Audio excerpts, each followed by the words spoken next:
और पेगासस के बारे में जो जो हो रहा है वो तो आपको मालूम ही है, क्या राजनीतिक चर्चा हो रही है उसके बारे में भी आपको पता है। आज अभी कुछ देर पहले ममता बनर्जी, जो कि पश्चिम बंगाल की मुख्यमंत्री हैं और टीएमसी की मुखिया हैं, उन्होंने आज एक भाषण दिया।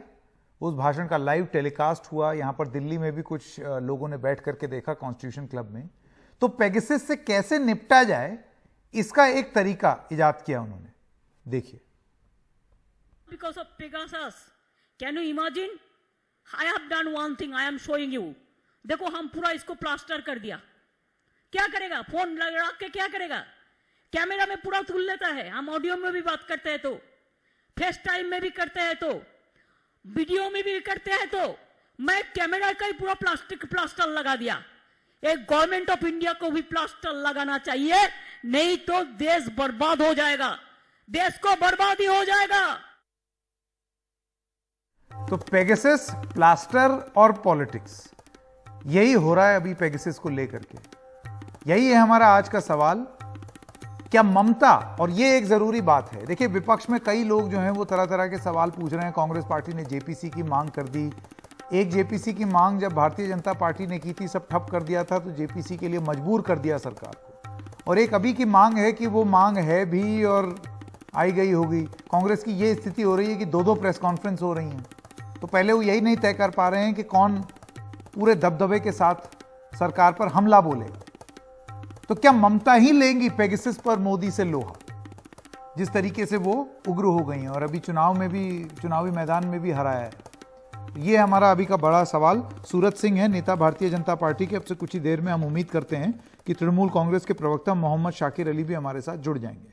मैं सूरत सिंह आपके पास आना चाहता हूं।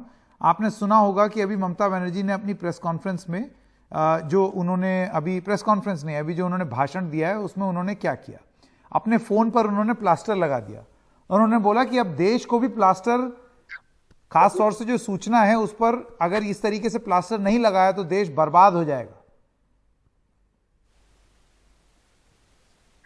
सबसे पहले आपको नमस्कार। नमस्कार। और आज जैसा कि 21 जुलाई आप लोग जानते हैं कि आज भारतीय जनता पार्टी पश्चिम बंगाल अपने 200 से ज्यादा कार्यकर्ता और चुनाव के बाद जो हमारे पोस्ट पोल वायलेंस में तृणमूल के द्वारा, तृणमूल के गुंडों के द्वारा, तृणमूल के सरकार और यहाँ के पुलिस के द्वारा जो पॉलिटिकल किलिंग की गई है, जो पॉलिटिकल लिंचिंग की गई है, उसके वजह से जो लोग हमारे कार्यकर्ता जिनकी हत्या हुई है और जिन पे हमला हुआ है, आज हमने उनको याद करते हुए, स्मरण करते हुए आज हम लोगों ने अपने अपने पार्टी ऑफिस में हमने ये कार्यक्रम किया और मैं उनकी आत्मा की शांति के लिए मैं प्रार्थना करूंगा।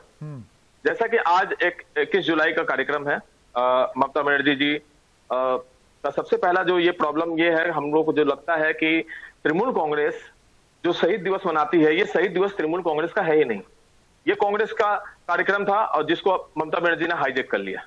ममता बनर्जी ने दूसरी राजनीतिक पार्टी के इश्यूज को, दूसरे पार्टी के सेक्रीफाइस को, उनको जो है अपने पॉलिटिकल हित के लिए उन्होंने हाईजैक करके आज उसको शहीद दिवस के हिसाब से पालन करती है, जो कि असलियत में पश्चिम बंगाल के लोग जानते हैं कि ये कांग्रेस का कार्यक्रम था।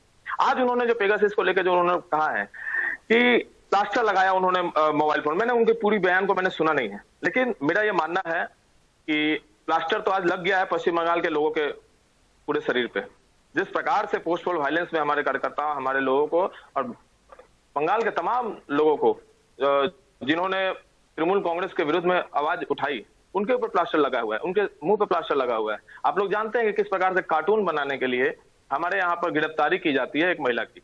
आप जानते हैं कि हावड़ा में प्रियंका शर्मा नाम की एक हमारी भारतीय जनता पार्टी युवा मोर्चा की कार्यकर्ता, जिनको सिर्फ एक कार्टून शेयर करने के लिए उनको जो है गिरफ्तार कर लिया गया था। इसके पहले हमारे जादवपुर यूनिवर्सिटी के एक प्रोफेसर थे, उनको गिरफ्तार किया गया। तमाम तरह के यहाँ पे घटनाएं होती हैं जहां पर गणतंत्र की हत्या की जाती है, लेकिन ममता बनर्जी उस बारे में एक शब्द भी नहीं बोलती है। वो सिर्फ कहती है जब उनको केंद्र पे हमला करना होता है, केंद्र के बारे में जितनी भी नीतियां उनको बुरी लगती है, लेकिन पश्चिम बंगाल में जिस प्रकार से भारतीय जनता पार्टी के कार्यकर्ताओं के संग लेकिन सूरज जी ये बताइए कि खुफिया तरीके से जानकारी निकालना और सॉफ्टवेयर इस्तेमाल करना, इस सब टाइप का तो आरोप तो आप भी नहीं लगा पाए उनके ऊपर, या बताइए कि वो भी इस्तेमाल कर रही हैं क्या?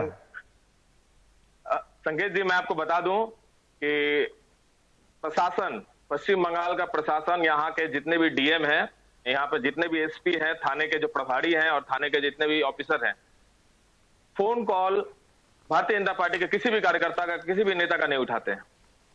हमारे कार्यकर्ताओं का, हमारे नेताओं का लोकल लेवल पर भी फोन टैपिंग होता है, फोन रिकॉर्डिंग होता है। मैं आपको दावे का संग कह रहा हूं कि यहां तक कि मेरा खुद का फोन टैपिंग होता है, हमारे बहुत सारे लोगों का फोन टैपिंग होता है। ये यहाँ पे आम बात है। तृणमूल कांग्रेस पश्चिम बंगाल में, ये हमारे लिए कोई नई बात नहीं है।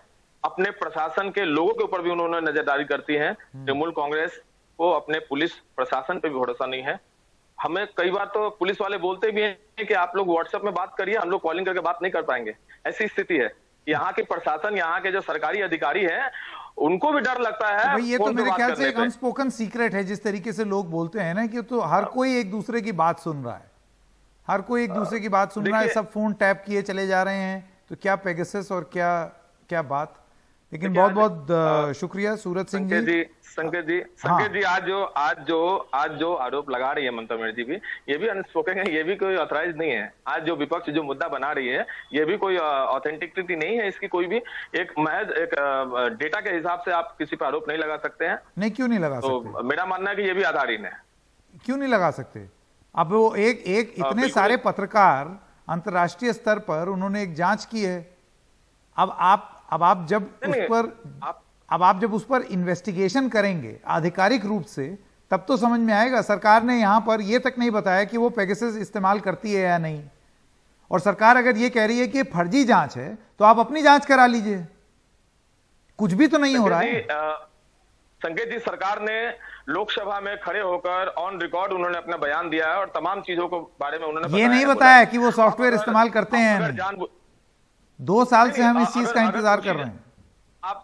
आप बिल्कुल स्वतंत्र हैं, आप पूछ सकते हैं। आप मीडिया हैं, आप पूछिए, पूछ सकते हैं, जरूर आपको जवाब मिलेगा। आप मामला आप जाके आप आरटीआई भी कर रहे हैं, सरकार से पूछ सकते हैं। बहुत सारे माध्यम है सर, पूछ सकते हैं, सरकार जरूर आपको जवाब देगी। सूरज सिंह जी, आपका बहुत बहुत धन्यवाद। और मैं यहाँ दर्शकों को बताता चलूं कि हमने तृणमूल कांग्रेस के प्रवक्ता मोहम्मद शाकिर अली को भी न्योता भेजा था। किसी कारण की वजह से वो इसमें शामिल नहीं हुए हैं, तो उनका भी पक्ष आ जाता। अब वही नहीं आया तो हम क्या करें।